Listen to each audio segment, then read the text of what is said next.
Buenas noches, mi nombre es el pastor Amílcar Pineda. En esta noche quisiera hablarte un poco con relación a la soberanía de Dios. Al pensar en la soberanía de Dios, creo que la manera más sencilla de entender esa palabra es la autoridad y el poder que se puede ejercer dentro de una nación, un país. De frontera a frontera, ellos pueden hacer o dejar de hacer, y lo que les autoriza a ellos de hacer o dejar de hacer, eso es lo que muchos conocemos como soberanía. Y pensar en ello me hace pensar un poco en lo que la Sagrada Escritura dice con relación a la soberanía de Dios, cuáles son los límites de Él. Si una nación tiene límites, lo maravilloso de Dios es que Dios no tiene límites. Es lindo saber que las Sagradas Escrituras son las que le dan esa autoridad, ese poder al Señor, porque la Biblia dice en Colosenses 1, 16, 17, porque en Él fueron creadas todas las cosas, las que hay en los cielos y las que hay en la tierra, visibles e invisibles, sean tronos, sean dominios, sean principados, sean potestades. Todo fue creado por medio de Él y para Él. Y Él es antes de todas las cosas y todas las cosas en Él subsisten. Cuando leo esta parte de la palabra, me hace entender que legalmente Dios tiene el derecho sobre todas las cosas. No solamente porque sea Dios, sino porque Él creó todas las cosas. Y es increíble, no le puedes decir a nadie qué hacer con las cosas que le pertenecen. Pero lo más lindo del Señor es que nos aclara a través de las Sagradas Escrituras lo que significa la soberanía de Él, porque algunos podrían tener un concepto bastante erróneo de lo que es la soberanía de Dios, viéndolo quizá a Él como un dictador, alguien que quieras o no tienes que amarle o tienes que hacer lo que Él dijo que tenía que hacer, porque a Él le pertenecen todas las cosas. En sí la palabra soberanía, el concepto de Él, en latín significa super omnia, que eso quiere decir que es soberano sobre todas las cosas o tiene poder sobre todas las cosas. Y hay un versículo en la Biblia que el rey Nabucodonosor, él testificó del poder de Dios, pero si no ves el concepto de lo que el rey Nabucodonosor está diciendo aquí, entonces sí podemos crearnos un concepto equivocado de la soberanía de Dios, en alguien que es como un dictador y quiere que tú hagas las cosas como Él dice, al tiempo que Él dice, y ese no es el Dios de la Biblia, es un Dios de amor. Y esto es lo que Daniel dice en Daniel 4:35, todos los habitantes de la tierra son considerados como nada. Y ves que solo al inicio, si sacamos este versículo del contexto, casi está diciendo que no somos nada delante de Dios, pero eso no es lo que Dios quiso decir.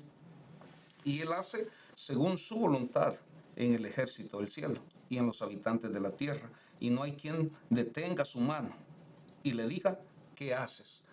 Lo que sucede aquí en el contexto es que Nabucodonosor, el gran conquistador, este rey de Babilonia que había conquistado a muchas naciones, incluyendo Israel, llegó en un tiempo que Dios lo llevó a una locura, porque él se volvió prepotente, orgulloso, aunque Dios le había apoyado, pero cuando al no entendió que él creyó que era el Dios sobre todas las cosas, Dios lo hizo pasar por una locura.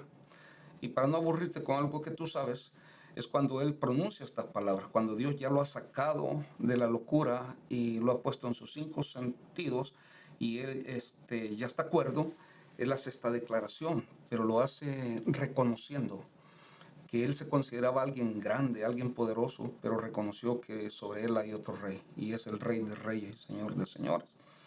Aquí vemos nosotros cómo cuando la palabra soberanía en latín significa super omnia, poder supremo sobre todas las cosas, pero también hay un sinónimo que me encanta mucho en el mismo latín, donde la palabra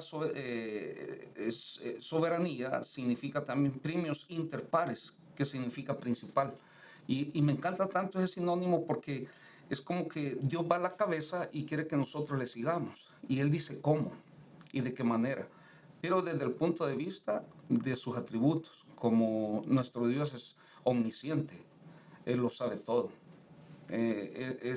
Nuestro Dios no solamente lo sabe todo, sino que también lo puede todo, es todopoderoso, es omnipotente, es omnipresente. Y yo cuando veo todos estos atributos y lo veo a la cabeza, La verdad me da mucho gozo, mucha alegría el saber que estamos nosotros siendo guiados por un Dios soberano.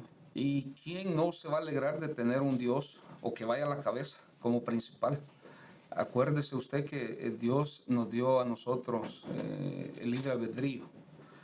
Jamás podemos decir que nuestro Dios es un Dios dictador, en verdad, sino que es alguien que nos da la oportunidad de nosotros decidamos.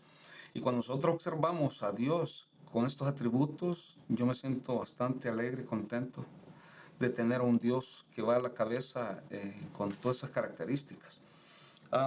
Hay un versículo en la Biblia que me da realmente pauta para hablar, para poder decir, mira, lo que estamos diciendo con relación a la soberanía de Dios lo podemos observar, y el amor en el Salmo 8, 4 y 5. Él digo, ¿qué es el hombre para que tengas de él memoria? Y el Hijo del Hombre para que lo visites. Le has hecho poco menor de los ángeles y lo coronaste de gloria y de honra. Y cuando veo eso, menor que los ángeles, digo, bendito sea el Señor que nos toma a nosotros en cuenta, ¿verdad? Y deberíamos nosotros también tomarle en cuenta a Él. La soberanía de Dios, hermano, mi amigo, jamás significa que Él sea un dictador o alguien prepotente, sino lo contrario. Veo que Él ha puesto a nuestra disposición todo su amor, todo su poder, todo su cuidado, toda su dirección. Y ver que sobre Él no hay nada. Es lindo saber y emociona el hecho cuando el apóstol Juan dijo, hijitos míos, vosotros ya habéis vencido, porque mayor es el que está en ti que el que está en el mundo. Y eso te da a ti realmente fortaleza y fuerza y seguridad de que nadie está sobre Dios, que Él es el que realmente tiene todo el poder en el universo. ¿Y cuáles son los dominios de Él? Todo, hasta el infinito. Y ese es nuestro Dios supremo. Dios les bendiga.